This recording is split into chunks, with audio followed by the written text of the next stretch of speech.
নমস্কার, আপনাদের সকলকে সুস্বাগতম।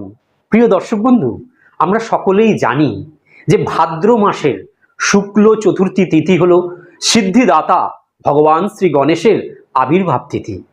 ভগবান শ্রী গণেশ হলেন সৌভাগ্য, সমৃদ্ধি, জ্ঞান ও বুদ্ধির দেবতা। এই বছর এই গণেশ চতুর্থী তিথি পড়েছে আগামী 7ই সেপ্টেম্বর 2024 শনিবার।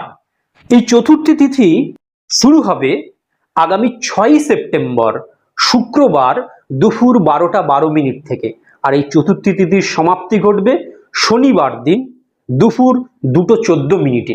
স্ক্রিনে দেখুন এই গণেশ চতুর্থী তিথির দিনক্ষণ ও সময়সূচি আমি দিয়ে দিলাম। এই দিন গণেশ চতুর্থী পুজোর শুভ মুহূর্ত আমি স্ক্রিনে দিয়ে দিলাম। এছাড়াও এই দিন চন্দ্র দর্শন নিষিদ্ধ, কোন সময় থেকে কোন সময় নিষিদ্ধ তাও আমি স্ক্রিনে দিয়ে দিলাম।